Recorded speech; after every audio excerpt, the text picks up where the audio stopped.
guys. So this video is going to be on this kit here. This is the kit that stays in my truck. So, a little bit about me if you don't know. My name is Dylan Hopper. I do Salmon River Tactics. It's my firearms and training company. Off the bat, I will explain that I am not an EMT. Okay. However, I have several certifications. I've had it for many years. I'm an instructor for a few. Down the line, EMT has been on my list for many years. I just haven't had the schedule to fulfill that training. My background, medically, since I was Tigger, say hi, go on. Since 9th grade, that was the first year I got certified in first aid, CPR, and AED. I believe it was either Red Cross or American Heart Association. I don't remember. That was going back 15 years.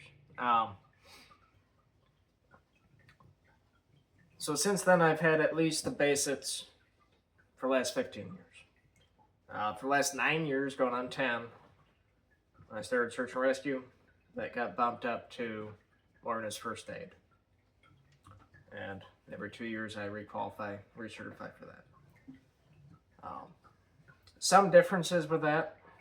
Tigger, you're shedding. But for the most part, very similar to your basic first aid. The difference is the longevity of that.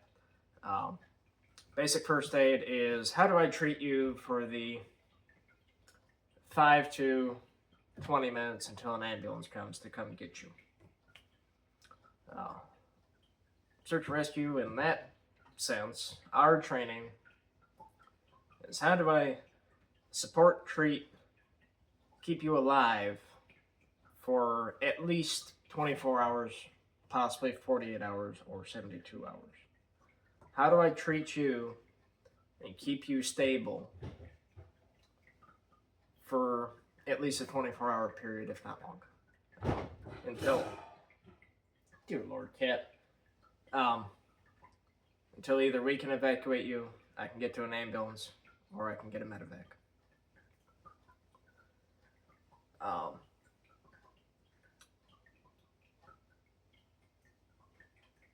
I hold,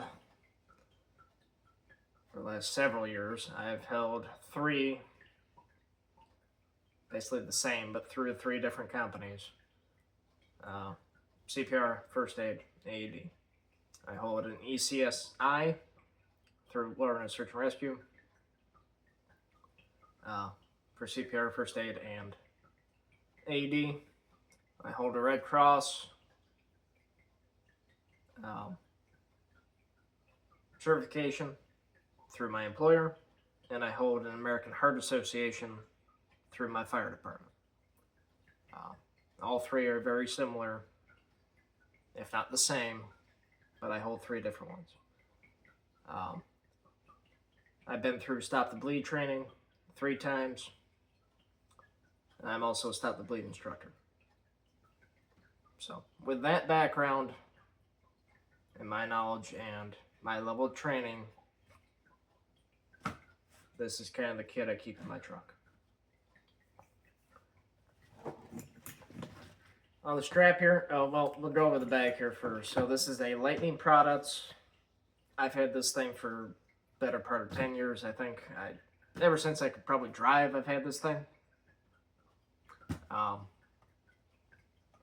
maybe when I started search and rescue, I don't know. I've had it probably close to 10 years, I don't know. You can buy these on Amazon or whatever, but on the back, the brand name, and my business card. So if I leave it somewhere, someone has to find me, whatever. On the front, pretty standard medical star or cross, whatever you want to call it. Pretty well established that it's a medic bag. Just so happens to be orange in color with some reflective striping. You can get them different colors. Doesn't really matter. The strap. I have a couple things. A few things. First thing here is a CPR mask. Now, me personally, when doing CPR, even though we train for an adult, 30 compressions, 2 breaths, 30 compressions, 2 breaths.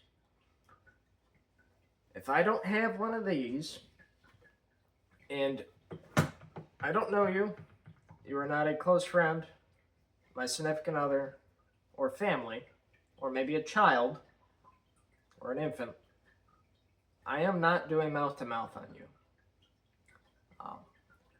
That is within my grounds. That is within my training. That is really how they are starting to teach CPR. They will still teach you mouth-to-mouth and the breathing. However, it is not as important as keeping your compressions within the pace. You need to keep that blood flowing as best as you can for it to work to its best ability. The breathing is great. Obviously, it helps. But for what people can have, all right, you have to understand that if you don't have one of these, whether it's the BOTS mask or the BVM type mask like this, or the little pocket mask, or some sort of barrier between your mouth and their mouth, infection, disease, blood, vomit, just crap that you don't want in you. Unless I have one of these, I ain't doing mouth to mouth. It is what it is. But these BVM masks, this is for adult and child. Pretty simple. Pop this open. There's a strap, whether you use it or not. If you're doing CPR on someone, you're probably not going to use it, but if you start putting the bag on it and you're bagging them, you might throw it over their head. But strap. The way these work, okay. Actually goes like that. So the narrow part goes the bridge of the nose. This part goes around the chin, from the mouth, and then you can blow into this tube. And it's a one-way valve. The air is going to go in, and nothing's going to come back through. So when you're bagging the person, you put this on their head. You place your BVM on the bag on it. And as for doing two-person CPR, as you're doing compressions, person at the head can be there. All right, 30. Do the breaths. Go back to your compressions. They are great to have in a kit, an ambulance, in a fire truck. If your employer has an AED and it's on the wall somewhere in a case, they're great to just put in the case with the AED. So one of those. I've used them more in the fire department than I have in my day-to-day life of coming across shit, but it's that. Excuse me. Tourniquet. Longest time, I just kept my tourniquet in the bag. I also keep one on me, usually. But I have a couple of these pouches. Figure what the hell, I'll throw it on the strap. I need to get a couple more because I need one for my radio harness at the fire station. But easy to get to for me or for someone else if we're working on something and go, hey, give me a tourniquet. It's pretty well labeled and easy to access. Just a Velcro pouch, and I have my cat tourniquet inside there.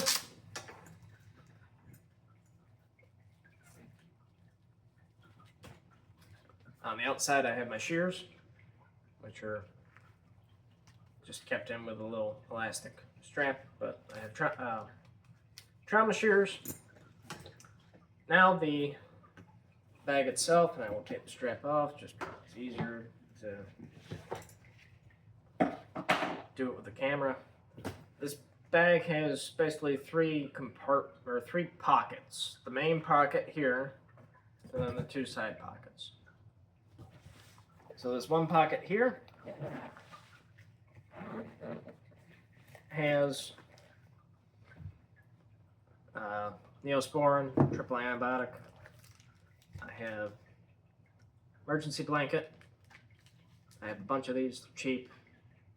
They're good for someone who's in shock or cold or whatever.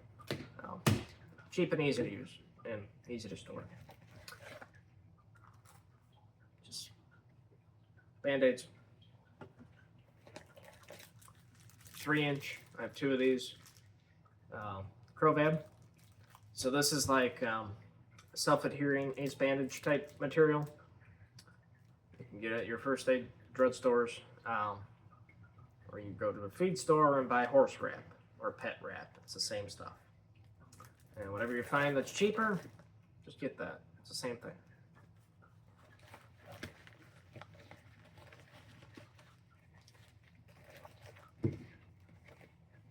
On the other side here,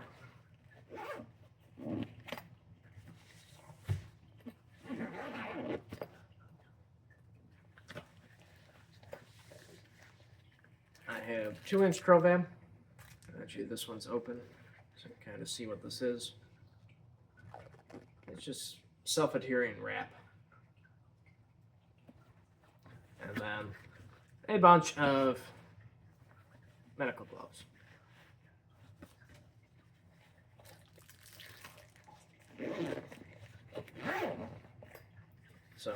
So far, nothing too exciting, just basic stuff.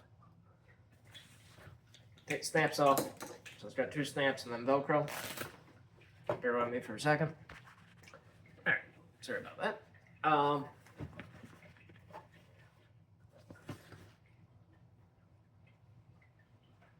So now we start getting into splinting, trauma,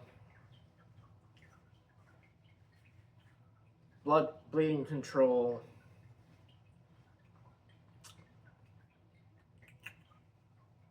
and it's kind of the gist of the rest of this stuff. So we'll go through the front. You got 2 compartments up front, 3 compartments here in the main pocket. The front here, I just keep a pen. That's good to have. And I have 6 triangle bandages. So these can be used as dressings, although they're not that absorbent, but in a pinch you can. Main use, the main purpose of these is for sling for a dislocated shoulder or an elbow, broken arm. But you can use these to do a whole bunch of different stuff. So, 6 of those. In this pocket here, I keep a full 36-inch SAM splint. So this would be the right size to do a leg for an adult. I keep 2 chest seals. I'll be honest, these are non-vented. It's just what I had at the time. I keep vented chest seals as well in my IFATs. Not to say I choose one or the other for me, but if you have to vent these, you can do it. You just have to pay attention, and when you see it needs to get vented, you peel it up, let the air out, put it back. It's just not a self-venting chest seal. 2 quick cloths or hemostatic gauze. And then one little packet of steri strips. For those that don't know what these are for, these are great for closing a wound that may need stitches eventually, but I've never been a fan of butterfly bandages. Either I'm too stupid or they just never worked for me. These work fantastic. I can cut them to size. I don't know how well that's going to pull up, but they're 1/4 inch wide and 4 inches long. And I have 5 strips on here. So whatever I need, I just cut them to size and I can put them on the wound. I actually use these, I keep this kit here too, at a race last month. Guy gashed his elbow real good, and just to keep it kind of closed until he could get to an urgent care to get stitched. These work great. I've used them a lot of myself, but they're nice to have. Now the main pocket here.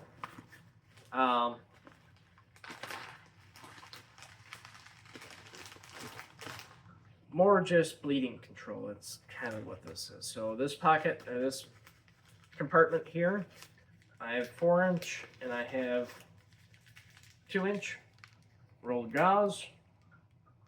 I have, I believe, 4 or 5 of each. 4 of each.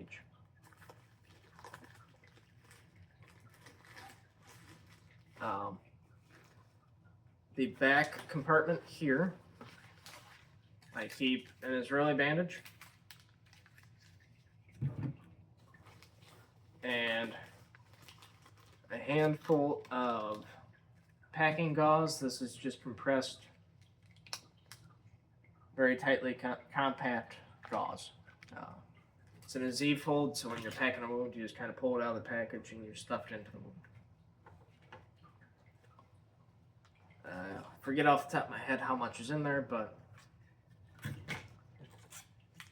they're vacuum sealed. I mean, I think I get 3 of these in here. I have a bunch of trauma pads. So these are, I got a bunch of 5x9s and a couple 8x10s. These are also known as surgical dressings. So you have a surgery, these will usually go over your incision to keep any draining or whatever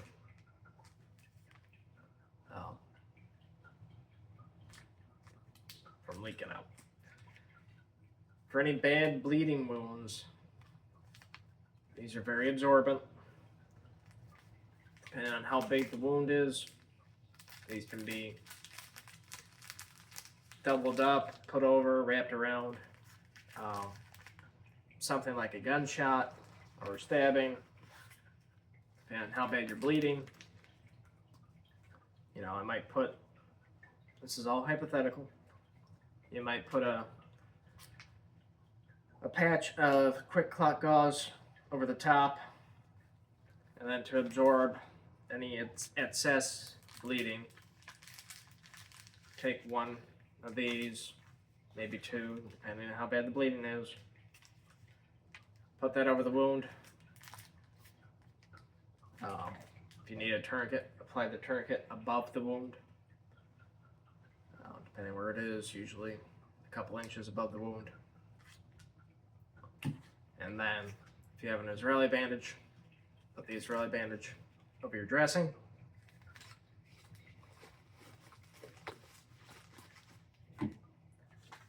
And then, if you don't have an Israeli bandage, using this, it's not as good. You're not going to get the same amount of compression out of it. But in a pinch, this stuff, or a traditional ACE bandage, you can do the same kind of idea with it. Part of first aid, trauma care, stabilization of trying to just keep somebody alive, you might have to improvise. Now, things I would suggest you don't improvise with if you can help it. Get good tourniquets. I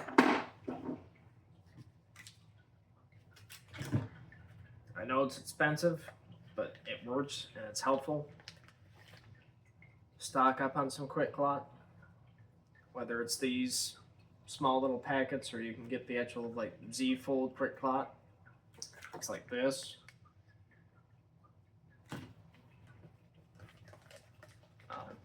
Because that stuff that has that hemostatic agent, you can't really improvise that. You know, SAM splints, they're cheap,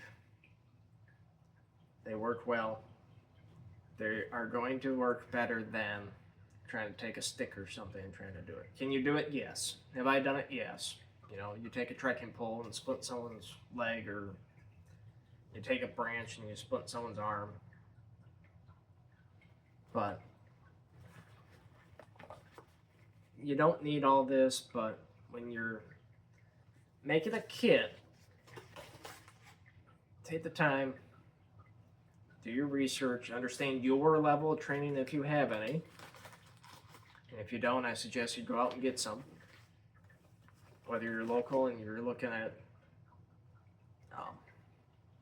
going through me for, say, a Stop the Bleed class, or I can link you up with other instructors I know that can teach first aid and CPR and Florida's first aid, and get you in touch if you want to go through an EMT class, how to do that. But go out, get training. You never know, whether it's for yourself, family, friends, or being a good Samaritan and you come across something, you never know when you're going to need something like this. And this, for how big it is and how much crap I carry in this, it's part of what I do. I come across a car accident, I have bleeding control, I have ice packs, I have bandages, I have splinting, I have that stuff to stabilize someone until the ambulance comes, or the fire department. After threat situation, I usually keep tourniquet, some stuff on me, my firearm, whatever. If I'm somewhere, that happens, God forbid, once that threat's terminated, excuse me, I can go to my truck, I can grab this, I at least have some stuff to at least work on a person or two. Try to stabilize them. So that would be my truck bag.